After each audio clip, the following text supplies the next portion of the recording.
What page? 48? Okay, here, yeah, let's get started on page 48. We're silent. So we just started the section on silence last week. What was it, last 2 weeks? I can't remember now.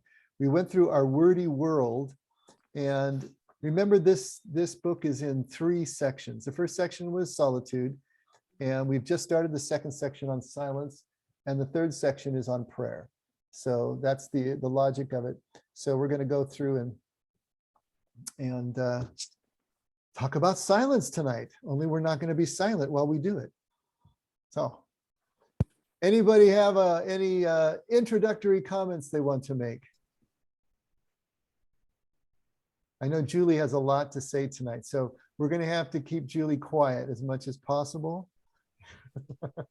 She told us earlier she's struggling to stay awake. It's late over there and she's had a long day, but she's drinking coffee and she's a trooper. So there we go. So Dave, just a comment on the previous section, or I just was noticing that I underlined it, I think. Silence is solitude practiced in action. So they have this whole section on silence, but it's probably going to be very similar to a lot of the solitude stuff we discussed, I assume. I think he's going to go into a little bit different area here. That is an interesting comment, though. You know, silence is solitude, practice in action. It's something that actually can be done. You know, solitude is being in a space alone with God, but silence is something that we can do in the solitude, and it extends our solitude if you want to think of it that way. You know. But yes, they are closely related, silence and solitude, and stillness, you know, and finally simplicity, the 4 S's. But yeah, I think, well, you be the judge of that. See if you think that he is striking out into new ground here, or if he's kind of following the shape of solitude. All right. Okay. Frank, go ahead and start right at silence. Silence is the home of the word. Silence gives strength and fruitfulness to the word. We can even say that words are meant to disclose the mystery of the silence from which they come. The Taoist philosopher Chuang-Tzu expresses this well in the following way. The purpose of a fish trap is to catch fish, and when the fish are caught, the trap is forgotten. The purpose of a rabbit snare is to catch rabbits. When the rabbits are caught, the snare is forgotten. The purpose of the word is to convey ideas. When the ideas are grasped, the words are forgotten. Where can I find a man who has forgotten words? He is the one I would like to talk to. Okay, you got to love that, right? That's one of my favorite sayings. I quoted it in my book and kind of took it a logical step further in terms of we people of the broken heart. But at any rate, it's a perfect analogy here. And the idea of the man who has forgotten words, he's the one I'd like to talk to. I've used the analogy of music before, that the notes, if you're going to play music, you need to play the rests as much as you play the notes. And the notes only make sense if they're framed in silence before and after. So the silence gives us the actual duration of the note, if you think of it that way. Silence defines the note. And same thing happens with our words.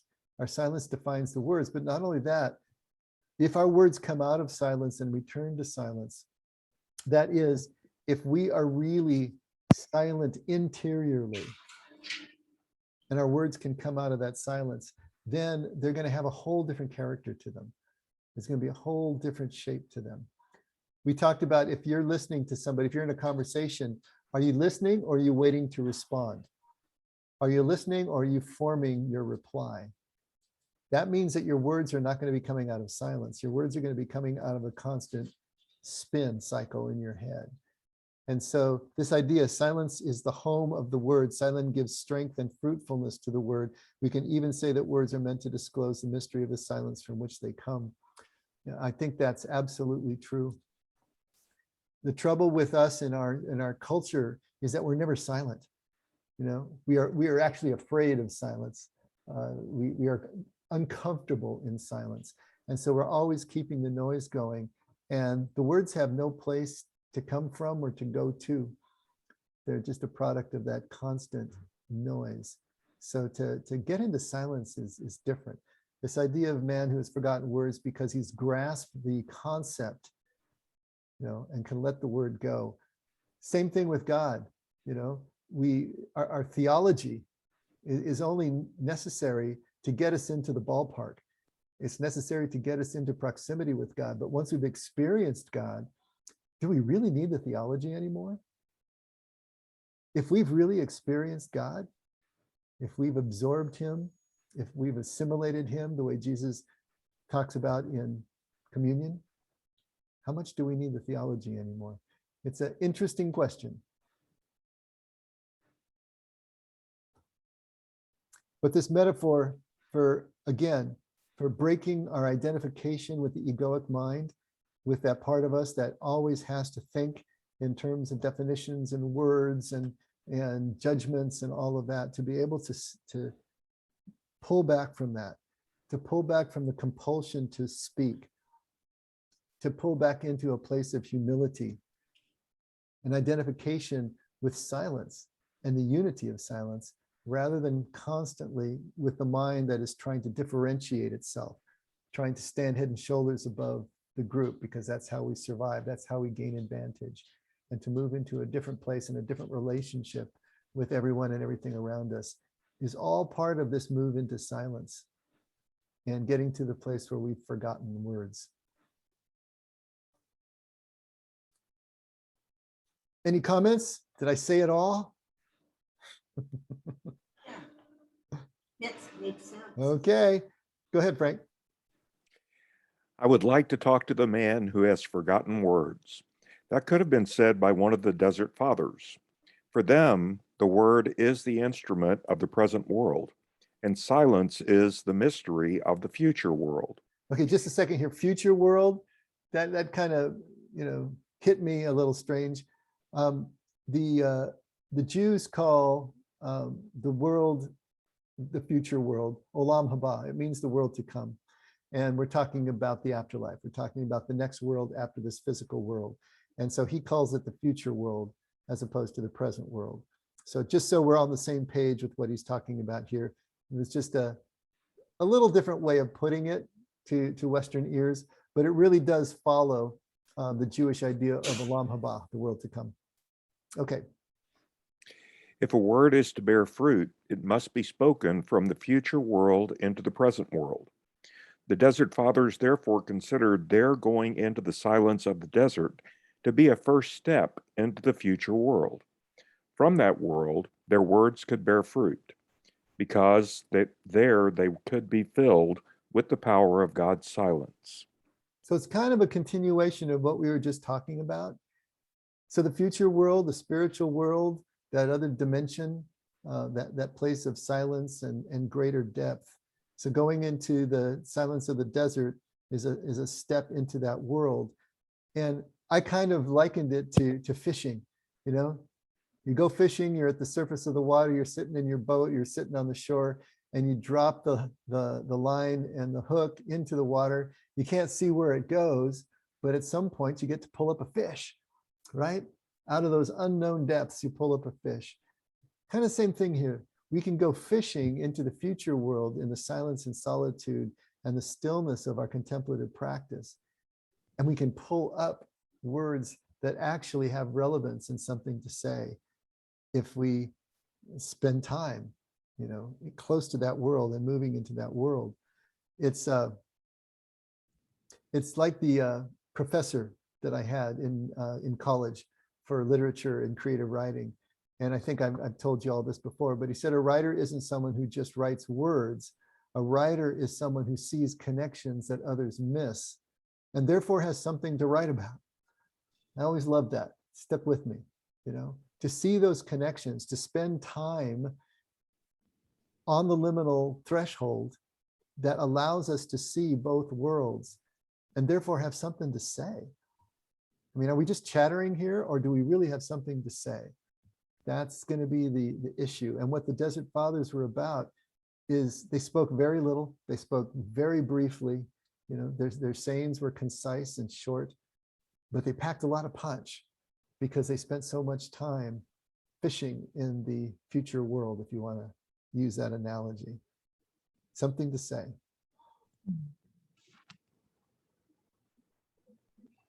Okay.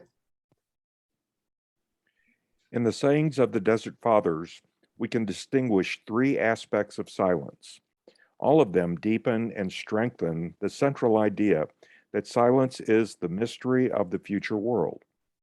First, silence makes us pilgrims. Secondly, silence guards the fire within. Thirdly, silence teaches us to speak. So this is the three sections of the silence, the way he's breaking it down and how he's going to present it to us. So first, silence makes us pilgrims.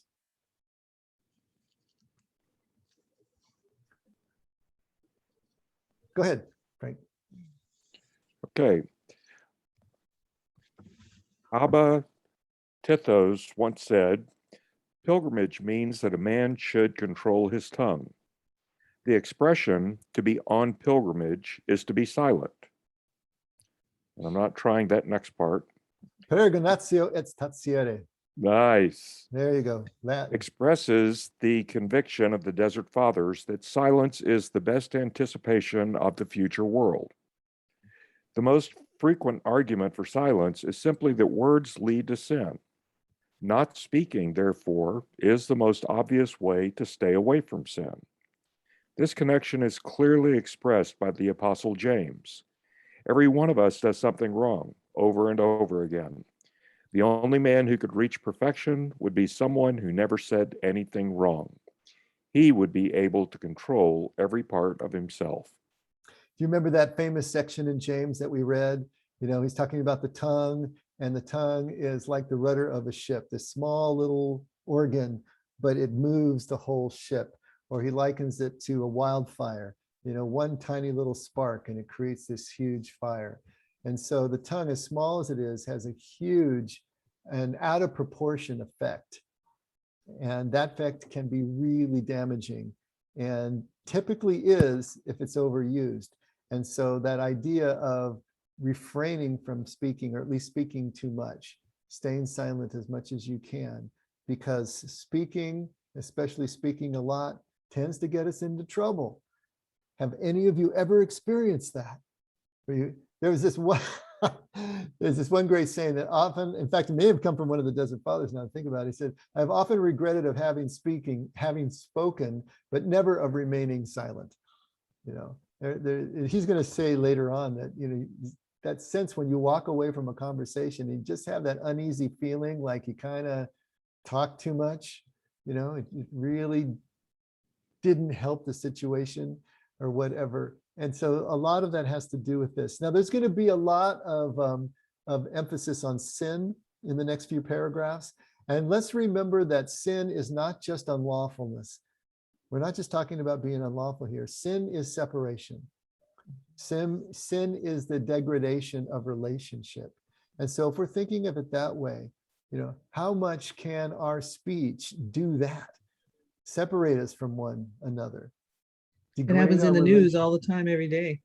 Yeah, pretty much. One comment and they dissect it, or somebody says something on Twitter and it's just taken out of context and then it blows up and then everybody has an opinion about it. It's incredible.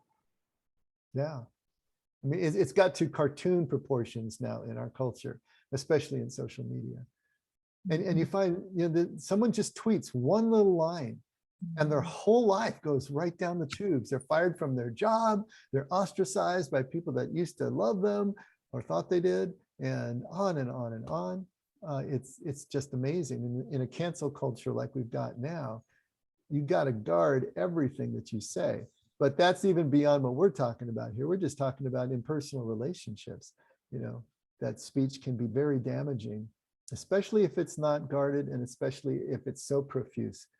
You know, if you start machine gunning out a whole bunch of words, it's guaranteed that a few of them are going to be stray bullets that are going to hit somebody. So it's like, you know, aim carefully, use less shots. So that's going to be the theme here over these next few paragraphs.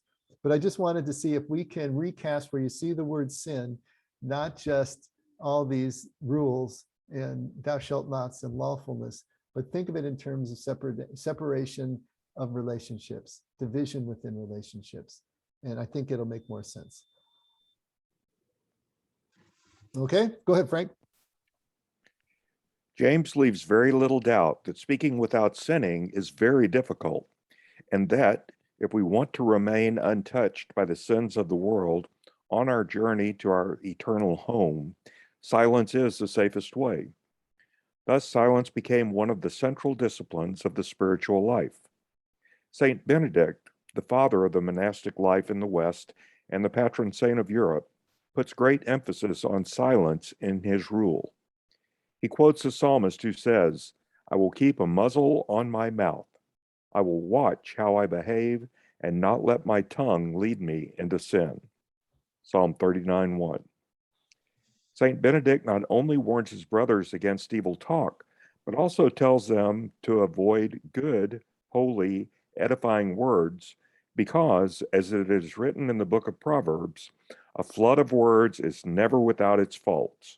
Proverbs 10:19. Speaking is dangerous and easily leads us away from the right path. So even if we're speaking good things, they're still saying, use words carefully. Use words as little as possible. You know, it's just, we get lost in the words. They're trying to keep us on the other side of that. Go ahead. And yet words can Oh, be, go ahead. and yet words can be quite beautiful in poetry and prose and, you know, creative writing. So Mhm. there's that side of it. Sure, sure. But I think we're not talking about words written as much as words spoken.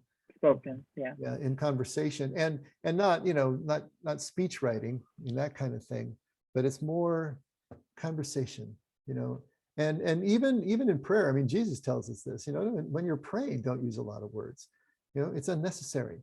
Your Father already knows what you need before you ask him. So what are you using a lot of words for? Who are you using a lot of words for? I mean, typically if someone's praying and going on and on and on, who are they praying for? Is that more for the people around them to try to impress? Is it to do a mini sermon? I mean, what's really going on with some of those long prayers?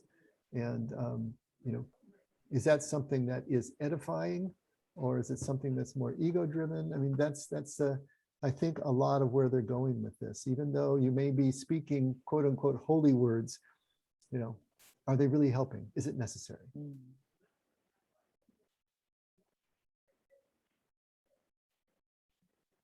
One more paragraph there, Frankie. The central idea underlying these ascetic teachings is that speaking gets us involved in the affairs of the world, and it is very hard to be involved without becoming entangled in and polluted by the world.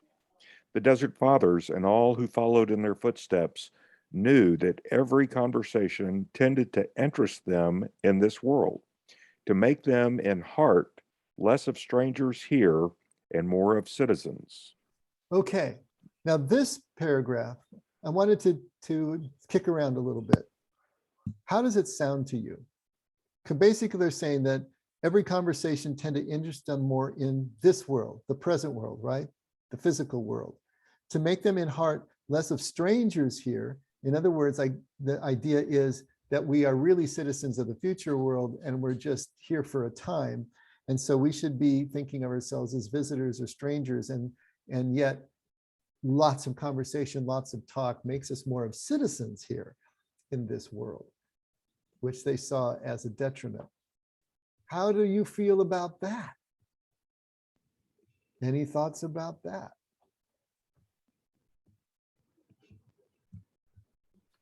Does that bother anybody?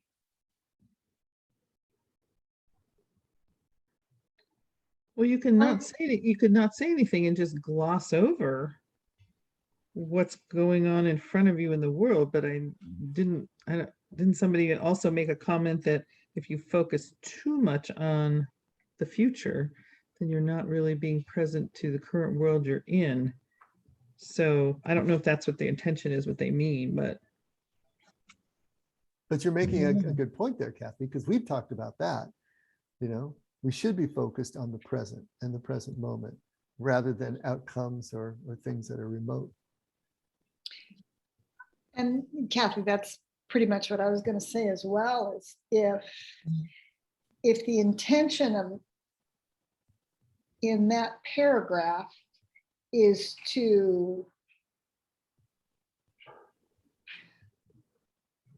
explain that we not to pay too much attention to what the moment is, then we're not living the moment. I mean, how can we be present and not be present? Unless it's just being present, and as they're saying, with no words. Well, I wouldn't put a lot of women in that camp for very long.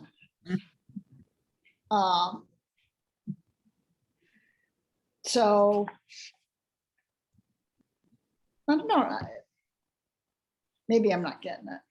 Well, I think you would say that, especially as you read more of the sayings of the Desert Fathers and Mothers, that they were very present to their immediate circumstances, their immediate moments, and the people that were with them. I think what they're talking about more here is that when people get together and talk, what do they talk about? They talk about other relationships. They talk about current events. They talk about all the things that are going on in the community on the other side of the desert. They'll be talking about what's happening in Rome, or what's going on in the villages we left. And the more that you just have these conversations and continue to familiarize, the more you get ensconced in that world, which also is not completely present to you at the moment either. But they're saying, avoid those conversations. We don't need to know what's going on in the next community or in the empire or around. That's really nothing that's of any of our affair. And the more that we delve into that, the more that we become citizens here and less involved in the spiritual world or the future world. I think that's more the sense of it. Does that bother anybody? Well, a little bit. I see words and conversations and about current events and other things as points of connection for people. So that could be in service of building relationships and finding a common bond that would eventually turn into words of life. I guess you could spiritualize it and say, that's kind of like the pathway to, getting to more deeper conversations and deeper levels of connection. So I have a hard time saying we shouldn't be talking about all of that stuff, because I think that there's conversations that bring people together, and anything that serves to connect us, I don't see that as too unhealthy. Mm-hmm. Yeah, Well, I agree. Julie? Well, I was going to say that, not only this book being written in the 60s, but when they're reflecting back to the times of the Desert Fathers, we look at those times based on the amount of information that one human being gets exposed to in a day today is enough to put anybody's circuits out. If they were to really want to engage in it, especially if,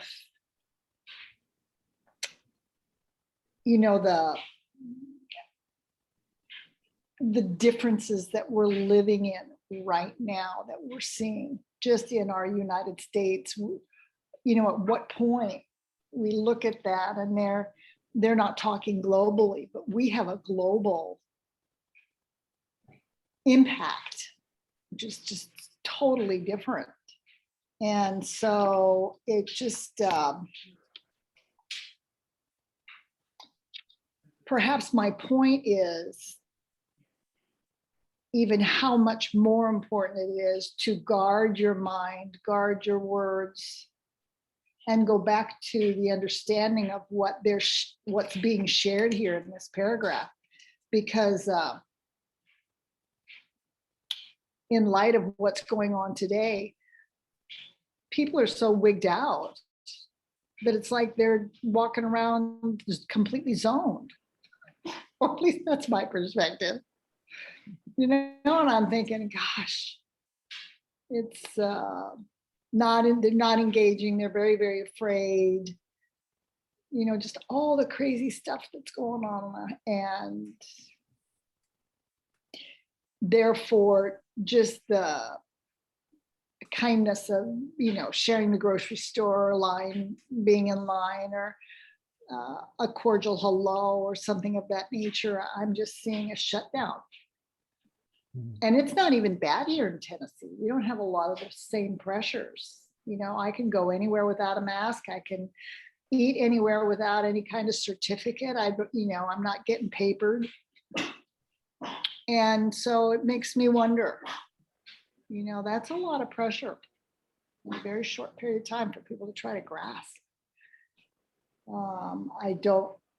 I wouldn't think that's what they would, the same circumstances that they would have been felt under, although I don't think being involved where the Romans were during that time. There's been plenty of feudal times. It's just interesting. I don't know, a lot of different perspectives. Mm-hmm. Well, this one got a little under my skin only because it started to smack of some dualism creeping in.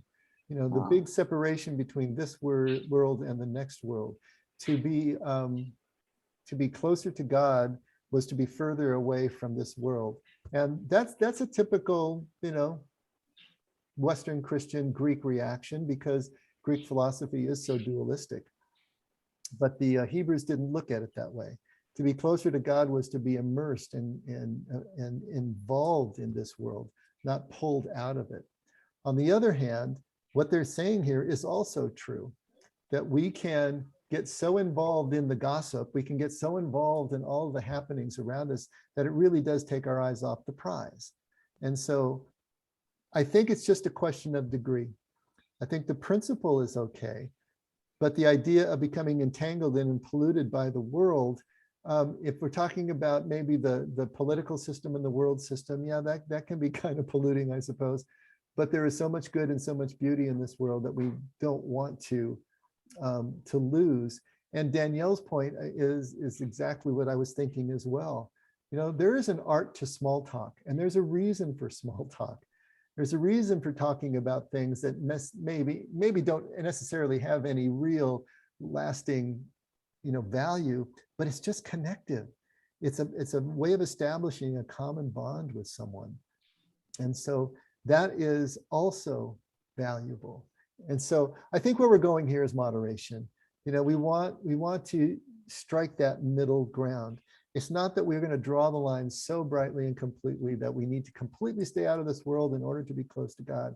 I don't believe that for an instant. And actually, I believe the opposite. At the same time, we need to keep our minds, you know, kind of uncluttered and clear and quiet. And so it's not that we don't know anything about what's going on in the world, but we don't need to completely immerse ourselves in that either, because we've seen what that has done to so many people who are completely involved in the 24/7 cable news cycle, or just, you know, always looking for the next thing, or the next thing, or the next thing. And they are not settled. They are not people who are feeling any kind of serenity or peace, and certainly no interior silence. So where's the middle ground? You know, that's what we need to find for ourselves. And that might be a moving target too. We're trying to hit the middle ground, but if you feel yourself being pulled one way or another and starting to lose that sense of balance and sense of serenity, then course correct, you know, one way or another. If you're veering too far to the right, pull left a bit, and vice versa, you know, and see if you can stay in a middle place that allows you enough of this internal silence and stillness that you can still be in the liminal threshold. You can still be aware of both worlds, and you don't get into one or the other at the exclusion of the other. That's what we don't want to do, I think. And I don't know that's what the Desert Fathers are necessarily implying. It sounds like that's what Nouwen is reading into them, but at least for us, let's see if we can hit some kind of middle ground.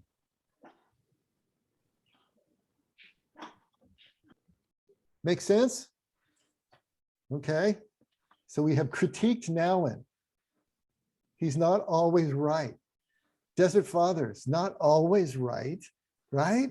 They're just people.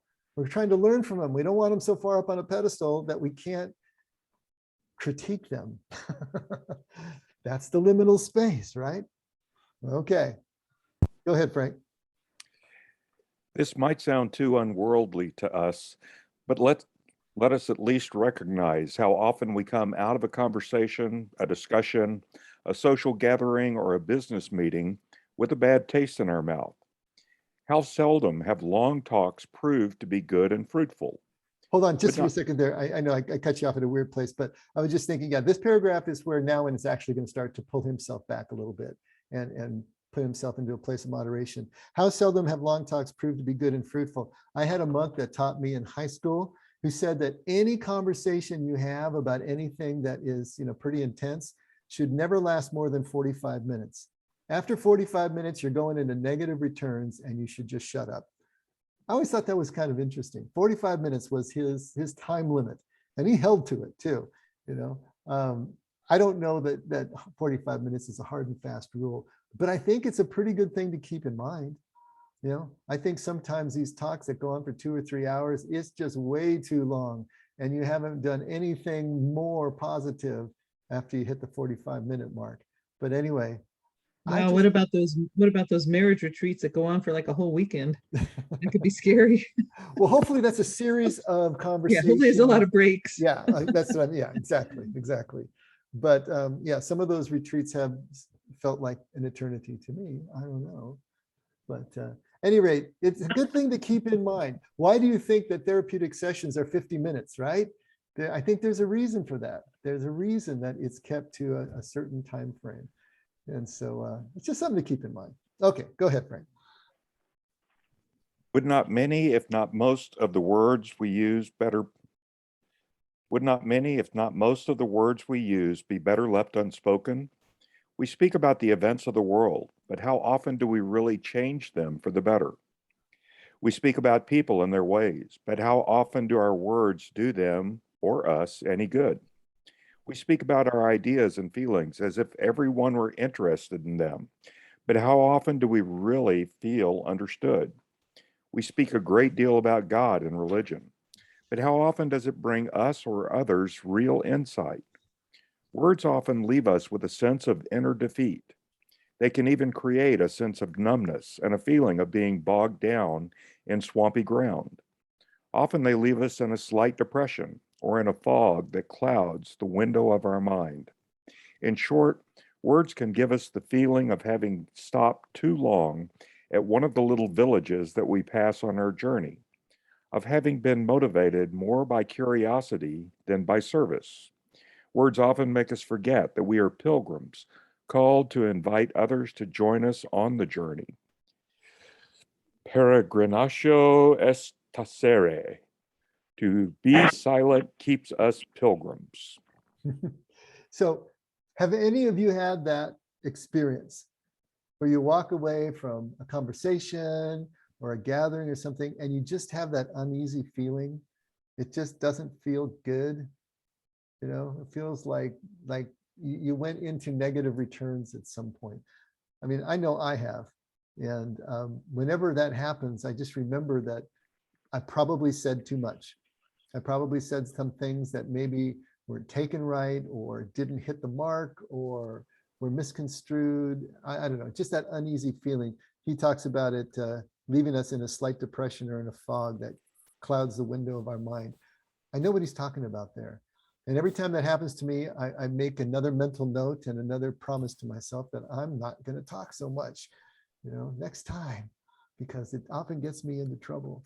And I don't know if any of you have had the same kind of feeling, but I certainly know what he's saying there.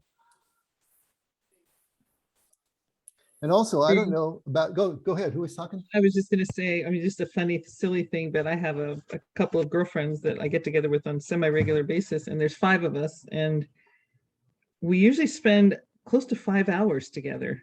because we don't get together as often as we could. And so I come home and my guy David will say, what in the world do you guys talk about for 5 hours? And I said, well, you got to remember there's 5 of us and they have families. And so I'm it's really true that the first half of that time is really just going through all the, how are the kids, what's happening, how's everybody feeling, blah blah, you kind of check all the things off. And then we're closing the restaurant down just by that time, and then we're kind of getting into some more of the deeper stuff. We're really kind of in each other, we're leaning into the tables and we're really listening to each other. But I think we kind of have to get through all that other stuff before we get to that. So I don't know, but I think what you described to me sounds like party talk. You're at a party and you're just making idle conversation with people, I can walk away and just feel like that was it just feels really empty. You're not really making real strong connections with people per se, if you just don't, just idle conversation. So I don't know, that's just the experience I've had. So. And you know what? Here's the thing to remember. If it's not a problem, it's not a problem, right? I mean, if you can spend 5 hours and you got to get through the foreplay first before you can get to the good stuff, I mean, that's great. That's wonderful. And women are wired differently than men, obviously. And if you each get an hour, 5 of you each get an hour, that works out. Not exactly, but but I would take it, Kathy, you walk away from that feeling good, feeling like something really was exchanged in a exhausted, but good. Yes. Yeah. And so sort that's of a not a release. problem. And, I can tell you that most of the time that I've walked away from feeling bad, it wasn't so much party talk, it was Bible talk, Bible studies and church gatherings. And it's just like, it just left me with that. He talks about the bad taste in the mouth. It just doesn't feel good. And I think, anything that I contributed to it, I wish I hadn't, or whatever. And it's not anything specific. And maybe there wasn't anything that was really done that was damaging, but I just don't feel good about it.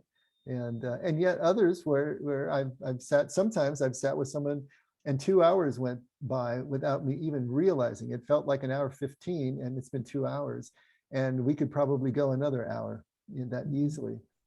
And so it just depends, and there's nothing wrong with that. So it's not like we're trying to set real hard and fast rules here, but I think it is something to just be aware of, how we use our words, how many words we use, and under what circumstances, and all of that sort of thing. So, and the other thing that I think about too is, man, I ferociously edit anything that I put in writing.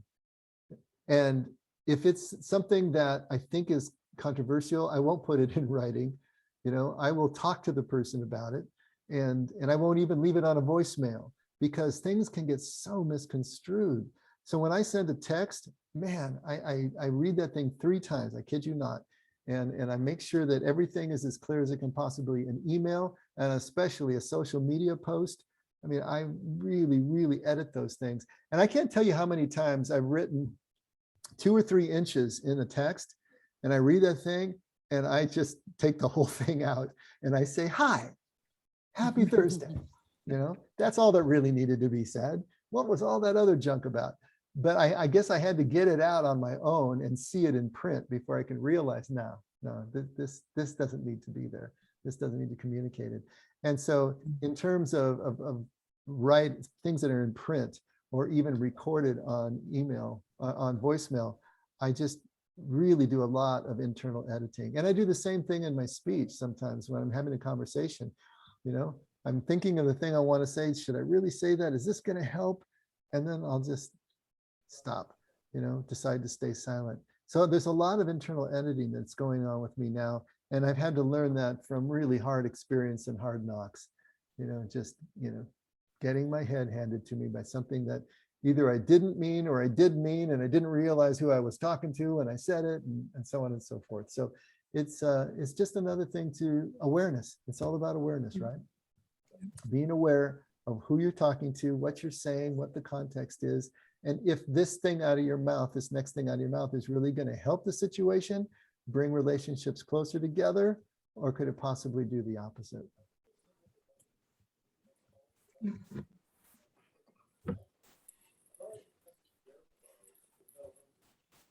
Okay, so silence makes us pilgrims in the sense that pilgrims means pilgrimage is a man or woman holding their tongue. The silence is a pilgrimage in itself. It's an interior journey into a deeper place. Now, silence also can guard the fire within. So let's see what he is talking about here. A second, more positive meaning of silence is that it protects the inner fire. Silence guards the inner heat of religious emotions. This inner heat is the life of the Holy Spirit within us. Thus, silence is the discipline by which the inner fire of God is tended and kept alive.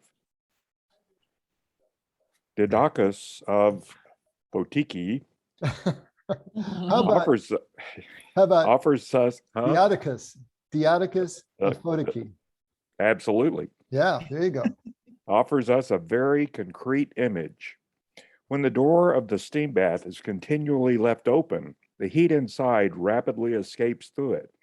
Likewise, the soul, in its desire to say many things, dissipates its remembrance of God through the door of speech, even though everything it says may be good.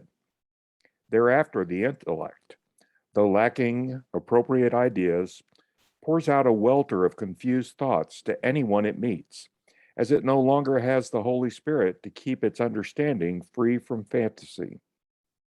Ideas of value always shun verbosity, being foreign to confusion and fantasy. Timely silence, then, is precious, for it is nothing less than the mother of the wisest thoughts. Yeah. Oh, I kind of thought that, of course, this is before refrigeration, but it's kind of like leaving the refrigerator door open and all the cold gets out, right? If you leave the door to the steam bath open and all the heat gets out. So it's always going to find equilibrium, right, with the rest of the environment. And so the mouth is leaving the door to the inner fires of the spirit out, letting that out. And so we end up with nothing left to say because we are no longer keeping the fire stoked inside us, the connection stoked with the spirit, because we're just pouring everything out. Kind of an interesting image. What do you think? Does that make sense? Does that feel at all valuable? Can you relate to what he's saying? I think there's a lot of asceticism in this. There's a lot of keeping your eye focused on heaven and not being so involved in this world, and focusing more on God and less on yourself and less on other people. And to me, that's just, in the Desert Fathers believed in sin. I don't think they didn't seem to mind, pointing out who was sinning. And so I think there's just an otherworldly theme in this, in the Desert Fathers. And I think our culture is different in the sense that we're more therapeutic. It's everything I've been raised with, at least as an adult, is that communicating with somebody is a good thing. And that, uncovering people's needs and, asking them, what do you want? Or how can I help you? And the idea is that there's a therapeutic thing involved when you have a stronger connection with somebody. And that, could be very useful. So this sort of otherworldly, distance yourself from sharing your true feelings with others. I don't think it doesn't jive with us as well. Because I'm just guessing, David, as a therapist, you would never tell your client to shut up or to not say whatever's on their mind, right? Or you probably never tell your patient, like, well, why don't you wait 20 minutes and then tell me what you think? It's just that. If anything, we're trying to get shy people to speak up and quiet people to talk more. Well, I have told people who call me drunk to call me in the morning. I I have Well, done that. I learned that's my good. lesson, not to have that conversation. But other than that, no. But you know, John, you have perfectly anticipated the next paragraph. So Oh, okay. let's hold on to what John just said, because that's a legitimate thing. That's kind of where I wanted to go with this. But let's let Frank read Nouwen's rebuttal to John here, because it's going to be interesting. Go ahead, Frank. These words of Diadochus go against the grain of our contemporary lifestyle, in which sharing has become one of the greatest Oh my God. virtues. How about that, huh, John? Yeah, I timed that right. Perfect. Thanks for sharing, John. Well, I should have shut up another 10 minutes. You notice I've been quiet for the last half hour. Yeah, Oh. now you're cashing I'm in. becoming a genius by the minute. It's amazing. We have All right. been made to believe that feelings, emotions, and even the inner stirrings of our soul have to be shared with others. Expressions such as, "Thanks for sharing this with me," or "It was good to share this with you," show that the door of our steam bath is open most of the time. In fact, people Oh, we lost Frank. Oh my gosh. Did we lose everybody?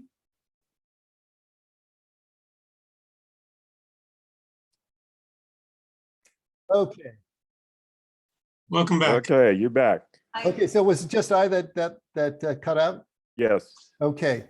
And it says the recording is back in progress. I don't know if that means we'll have 2 recordings or if it'll stitch back together again. But anyway, what did I miss? How much did you read, Frank? Almost to the bottom of page 53 on the last sentence. Okay, go ahead. Often we come home from a sharing session with a feeling that something precious has been taken away from us, or that holy ground has been trodden upon. James Henry, commenting on the sayings of the Desert Fathers, writes, "The mouth is not a door through which any evil enters. The ears are such doors as are the eyes. The mouth is a door only for exit."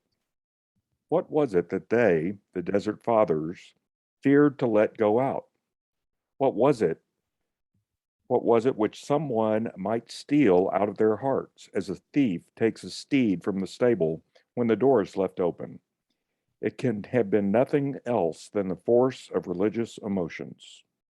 Okay. So I left you there for a little while, but that paragraph that was kind of exactly what John was talking about, where do you guys come down on that? I mean, we are a very sharing society. We put a high value on sharing and connecting in that way. Is that something that we should be avoiding, as the Desert Fathers seem to be saying? Is that leaving the door of our steam bath open, or is there value in it? You know, I'm listening to this conversation going back and forth, and I don't know if this is for me or for somebody who's one of you guys or for all of us. I'm reminded of that little saying that you say every once in a while, Dave, something to the effect of preach the gospel on all occasions, but only when necessary, use your words. So I think, yeah, we do overshare. I think we are living in a society and a time in history where everything's about communication and the words. I don't necessarily like it. I think there's a lot more going on than we need to have going on. I think we can all benefit from a little bit more silence instead of the constant jibber jabber going on in the news and crazy making out there. But anyway, that's what I was thinking. Mm-hmm. So you're basically saying, yeah, we do overshare. Is that the idea? Kind of where you're coming from, Scott? Yes. Okay. I think it's both and really. I think it's, there are people that talk too much, that just talk to hear themselves talking. And I mean, that's a bugaboo with me too. It's just too much. And then there's others who are completely feel sometimes like they're just completely disengaged. And then, your mind wanders and you wonder whether, am I getting my point across? Are they not liking what I'm saying? Are they not interested in what I'm saying? Now you're spinning because you're wondering what that person is maybe thinking, because they're not, they're not communicating in any way, shape, or form really. But I think there's something maybe in the middle, just thoughtful speaking, I mean, there's that other saying, Scott, that you brought up one. I mean, does it need to be said? Does it need to be said now? And does it need to be said this way or something like that? I just think that if those are the conversations that I like the most with people, because it's thoughtful and it's, people are really listening and they're engaging and they're present, but if it's just jibber jabber, that doesn't mean anything to me. And that's just loose talk, and I have a nephew that is completely closed off and we have yet to hear him speak. So we're all wondering, what is he thinking? Why wish he would share with us more about what he likes and what he doesn't like. And, we're all trying to love on him all the time, but it's just, maybe it's a teenage thing, but so that kind of thing, I sort of see both sides of it, but I don't think it's one or the other. I do think it's both and.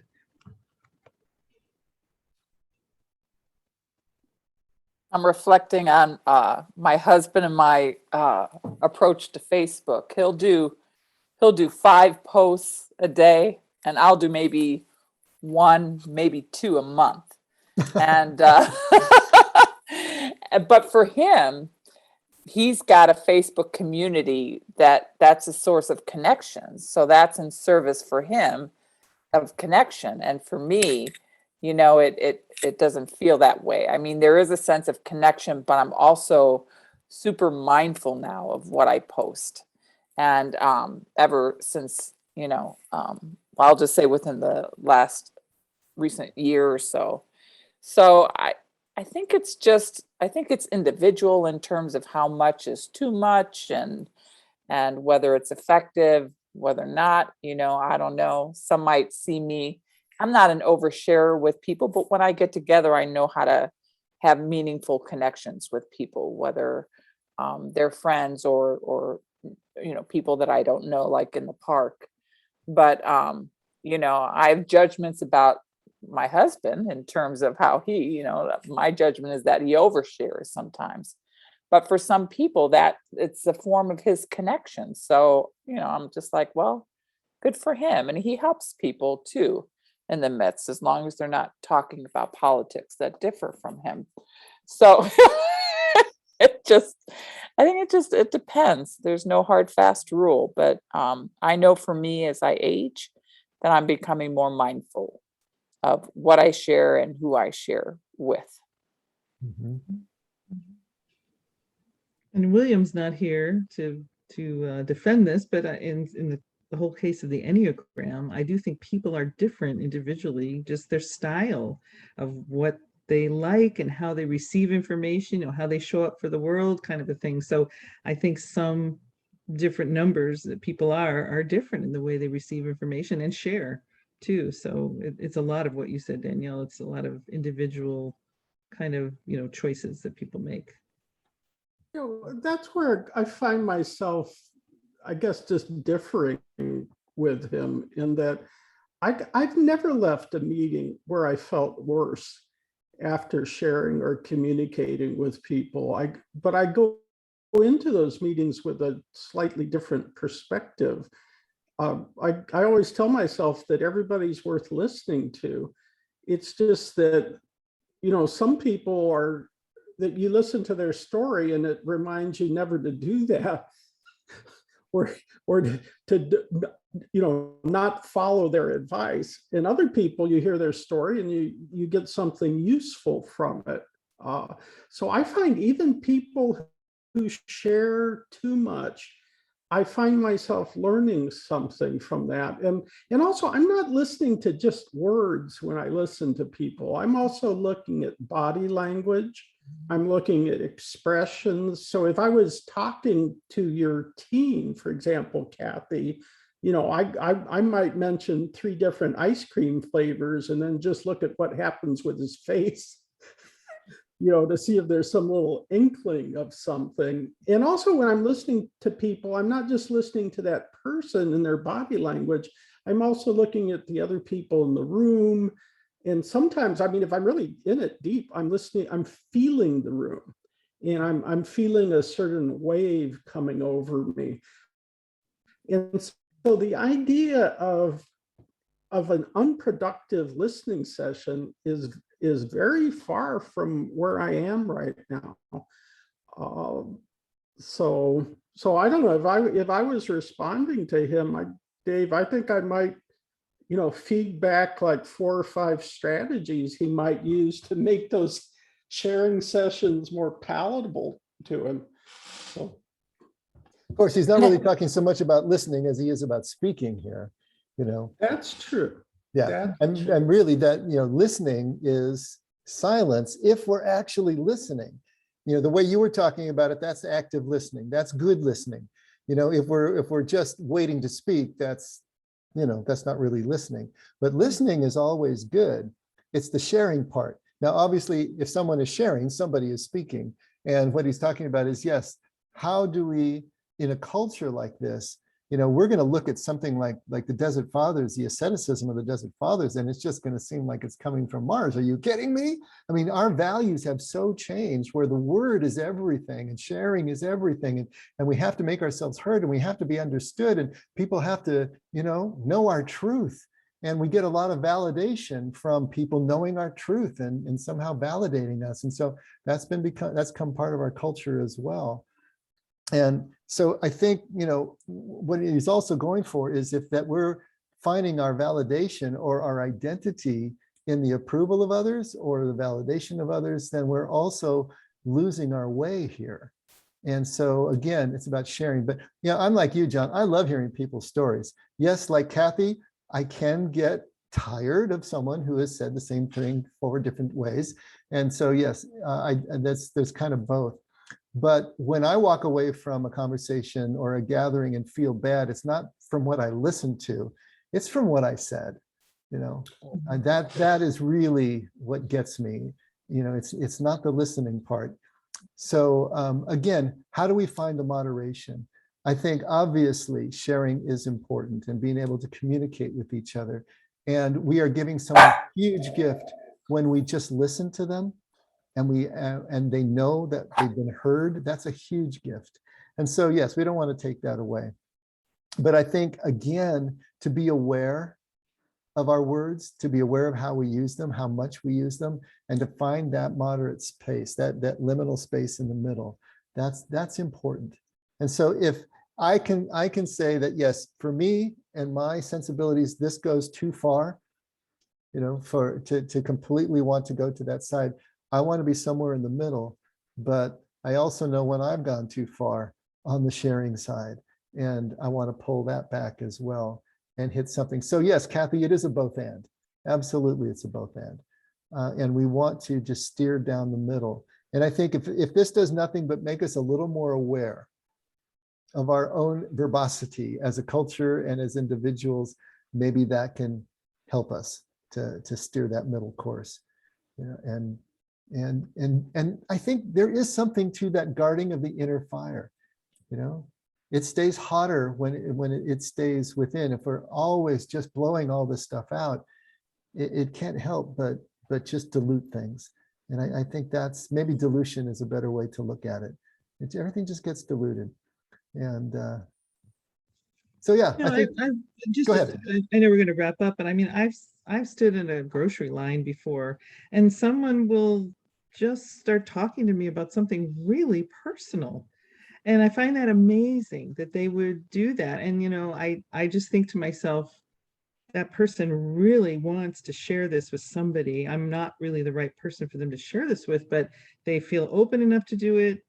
I wish they had somebody in their life where they could share this with.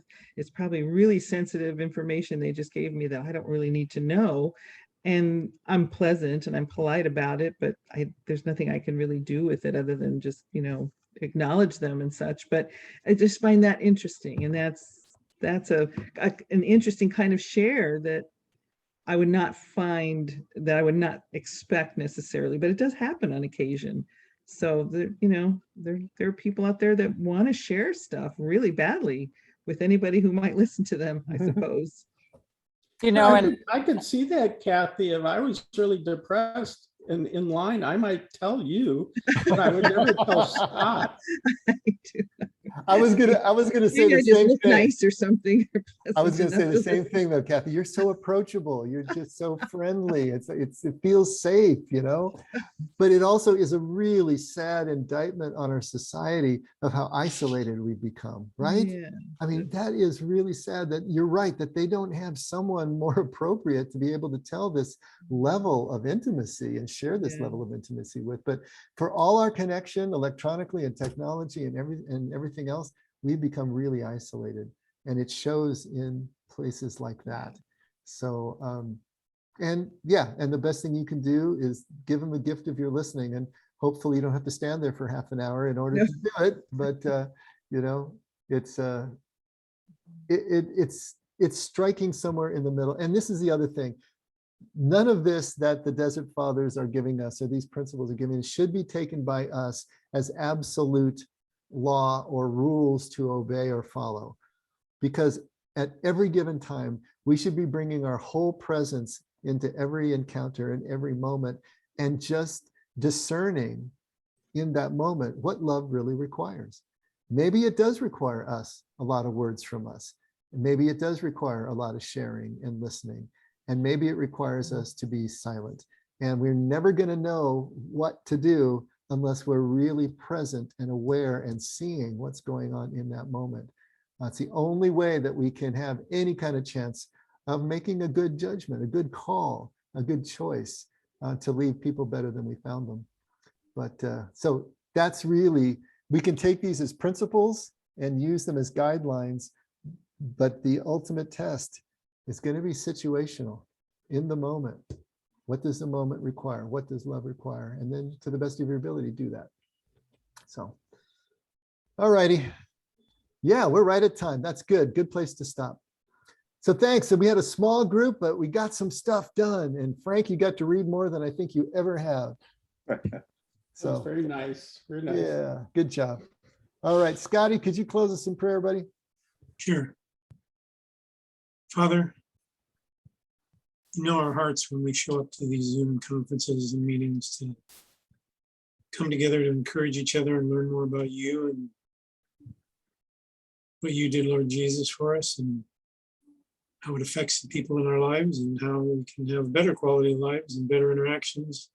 And we'll just follow your advice. Pay attention to the guardrails that you put up. So help us to see the guardrails. Help us to pay attention to where they point us to go. Help us to know when to look ahead, when to look left, and when to look right, Lord. Thank you that you're always on our side. You're our constant source of hope and joy, regardless of our situation or circumstances, if we just remember who you are. We love you, Lord. Thanks for the way you love us. In your name we pray and give our thanks and say our amens. Amen. Amen. All right. Thanks, everybody. Julie, you're a trooper. You stayed So awake. good, Julie. You did disappear a couple of times, so maybe you splashed water on your face. I don't know. I but did. yeah, good job, though. Good Thank night, you. guys. Have a wonderful Okay. week. Good Bye, night, Julie. everyone. Bye, Bye, Bye, guys. everybody. Kathy. Bye, Jordana. Bye. Bye, you guys. See you later. Bye. Bye, guys. Thank you. Bye, Scotty. Bye, ladies. Linda, Jordana, see you Sunday morning, all right? Bye, Linda. Bye, Dave. See you guys on Sunday. Okay, bye-bye. Bye.